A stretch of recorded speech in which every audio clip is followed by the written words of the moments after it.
Hi, hello po sa ating mga kapatid dyan. Ang purpose po ng video ito ay upang ipaabot po ang salita ng Diyos sa ating mga kapatid na nanonood po. At saka sa aking mga kaparintihan, sa aking mga relatives, no? Marami po tayong mga relatives sa mga malayong lugar. May nasa abroad, may nasa Maynila o saan man sulok ng mundo. Mga kapatid, ang purpose ng video ito upang po ay iparating po sa inyo ito pong katotohanang nakasulat po sa banal na kasulatan ng ating Panginoon. Ito po ang paraan po mga kapatid na maisaysay ko po sa inyo itong pinakamahalagang bagay na dapat nating malaman tungkol po sa ating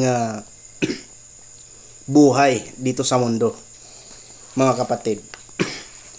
So sana po ay makita mo po ang video ito at matapos mo po at nang malaman mo po kung gaano po ito kahalaga na ating malalaman tungkol po sa kanyang mga salita. Kung hindi mo pa po ito nalalaman o nababasa, mga kapatid.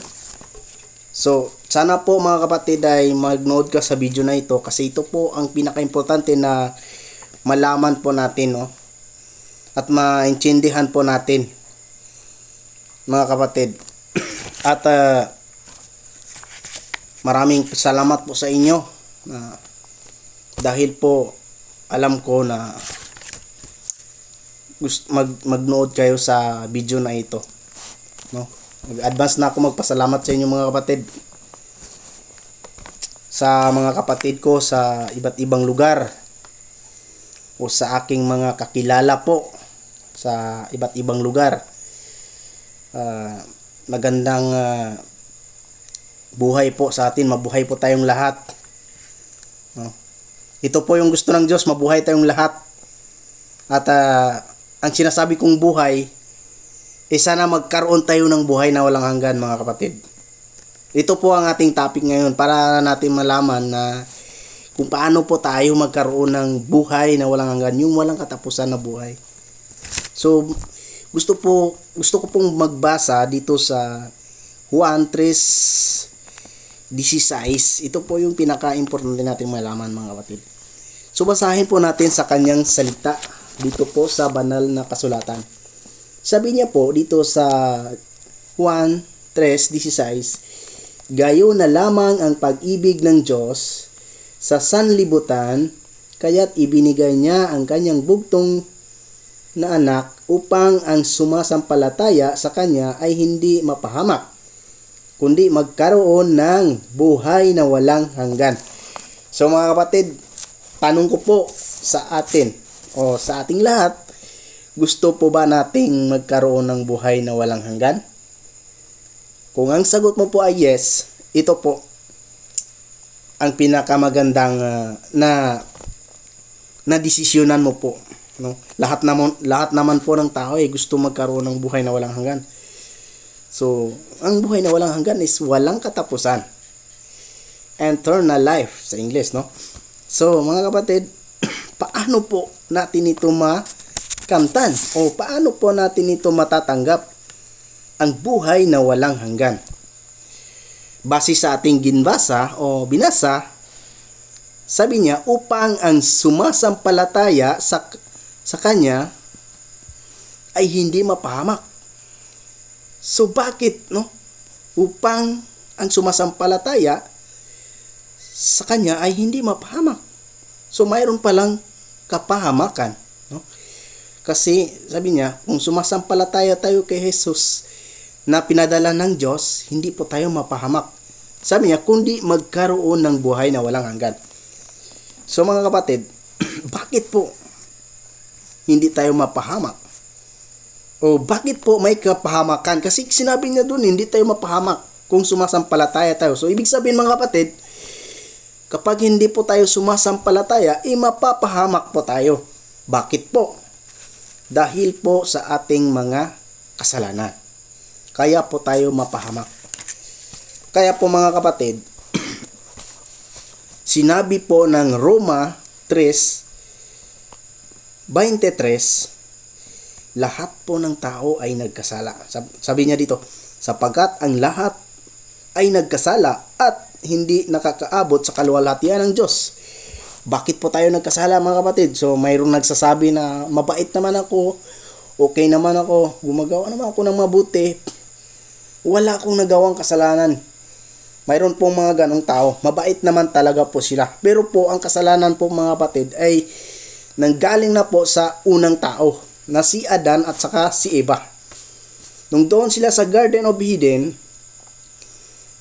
sinabi ng Diyos sa kanila na sabi niya, kakainin nyo lahat ng bungang kahoy maliban sa bungang ito na nagbibigay ng mabuti at kaalaman at ang masama at saka mabuti, mga kapatid. Pero sinuway po ito ng tao na si Adan at saka si Eva. Kasi po nag-desire din po sila na gusto nilang magkaroon ng kaalaman. Kaya po kumbaga nagkuhan sila, na track sila sa sinabi ng ahas sa kanila na kumain kayo niyan. Pero itong ahas na ito is yun si Satanas talaga. Kumbaga nag-anyong ahas siya. Kaya po, mga kapatid, ay nagkain po itong si Adan at saka si Eva ng bungang kahoy na yun, na dahilan ng ating kasalanan. Bakit po kasalanan? Kasi po ang kasalanan, mga kapatid, ay pagsuway sa utos ng Diyos. Kasi po inutos ng Diyos na hindi po pwedeng kumain ng bungang kahoy na yun. Kasi mamamatay sila kapag kumain sila, mga kapatid. So, ano po yung kamatayan? Kasi nabanggit po natin yung kamatayan. Nung kumain po sila ng bungang kahoy na yun, hindi po sila namatay physical. Hindi po sila kaagad namatay. Ano po yung ibig sabihin noon? Kasi po yung kamatayan, mga kapatid, may dalawa po tayong kamatayan na tinatawag. Ito po yung physical death. Ang physical death po, mga kapatid, mamatay tayo physical. Ito po ang katawan na ito, mamamatay po ito. Magkaroon po ng kamatayan. O talagang bihira na po na aabot tayo ng 100 years dito sa mundo. Mamamatay po tayo, no? Kasi maiksi lang po yung buhay ng tao. Yan yung physical death. Ang spiritual death, ito po ang sinabi ng Diyos. Nung kumain sila ng bungang kahoy na ito, si Adan at saka si Eva, ay namatay po ang tao sa spiritual death. Ano po yung spiritual death? Ito po ang pagkahiwalay sa Diyos. Ito po ang pagkahiwalay sa Diyos. Kasi po, ang Diyos po ay perpekto at walang kasalanan. Kaya po ang tao nahiwalay po sa Diyos dahil po sa kasalanan, pagsuway sa kanyang mga utos. Kasi po ang utos ng Diyos ay sobrang holy. Holy po ang utos ng Diyos at dapat po itong susundin. No? Hindi po tayo dapat mag-disobey sa kanyang mga utos. Kaya po, ang tao po ay nagkaroon po ng kasalanan. At ngayon nga ay nahiwalay po tayo sa Diyos. Ngayon sa ating binasa sa John 3:16, dahil po lahat na po tayo nagkasala kasi nanggaling po tayo sa dalawang tao sa isang tao, si Adan. Doon po tayo nanggaling lahat ng mga tao dito sa mundo. Kaya po tayo po ay nagkaroon ng kasalanan, no? Kaya po dito sa John 3:16, mga kapatid, gumagawa po ng paraan ng ating Diyos upang po tayo ay mabalik sa kanyang presensya. Sa John 3:16, gayon na lamang ang pag-ibig ng Diyos sa sanlibutan, kaya't ibinigay niya ang kanyang bugtong na anak. Sabi niya, kaya po gumagawa ng paraan ng Diyos upang sinumang sumasampalataya ay magkaroon ng buhay na walang hanggan. Ito po, mga kapatid, ang gusto ng Diyos, na magkaroon po tayo ng buhay na walang hanggan. Kaya po pinadala niya ang kanyang bugtong na anak. Bakit po niya pinadala, mga kapatid? Para po matubos tayo sa kasalanan na yun. Sa kasalanan na nangyari po sa unang tao at nangyari po sa atin. At ito po yung nagwo-work sa atin ang kasalanan, no? Kaya po mga kapatid, gumagawa ang paraan ng Diyos kasi mahal po tayo eh. Mahal niya tayo.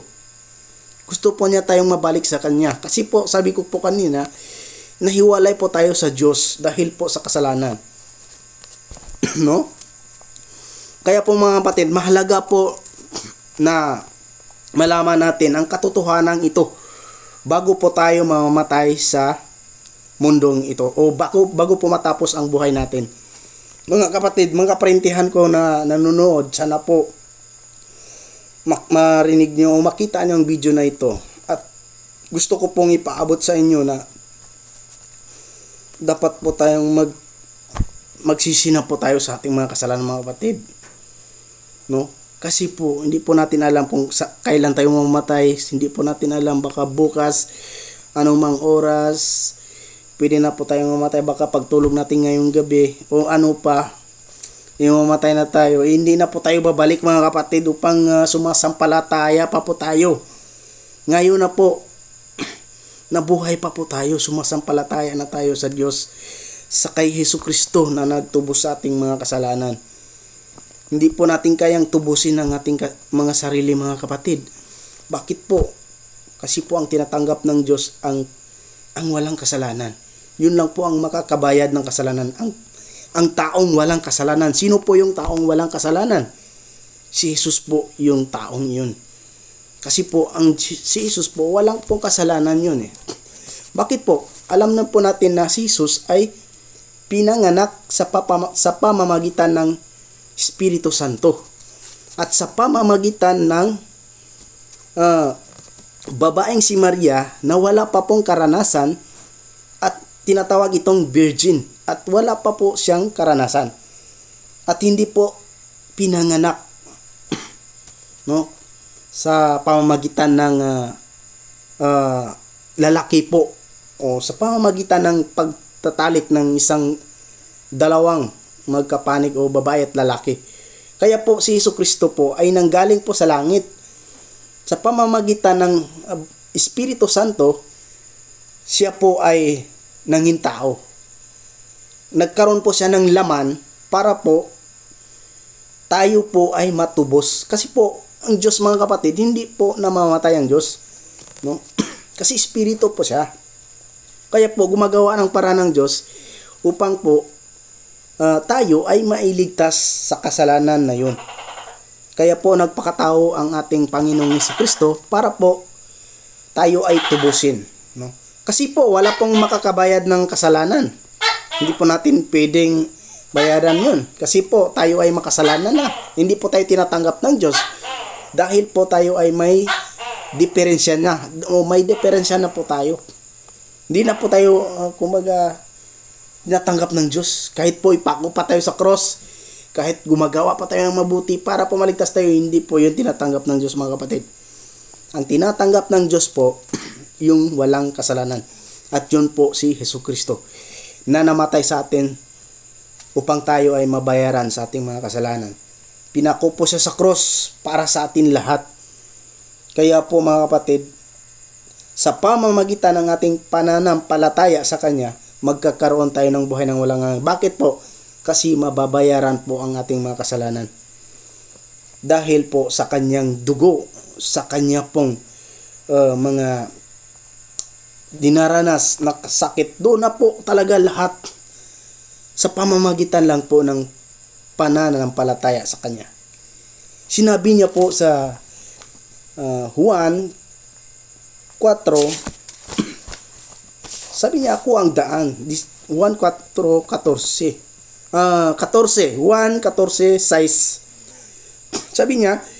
Sabi ni Jesus sa kanya, ako ang daan at ang katotohanan at ang buhay na walang taong makapalapit sa Ama kundi sa pamamagitan ko. So mga kapatid, siya po yung daan o siya po yung paraan na makakaroon tayo ng buhay na walang hanggan o makakapunta tayo sa kingdom o kaharian ng Diyos. Siya po yung paraan. Wala na pong ibang paraan. Kasi po, tayo po ay masama mga kapatid. alam po natin na tayo po ay makasalanan. No? Sabi ng Bible, kapag sinabi po natin na wala tayong kasalanan, sinungaling po tayo. Kahit ako mga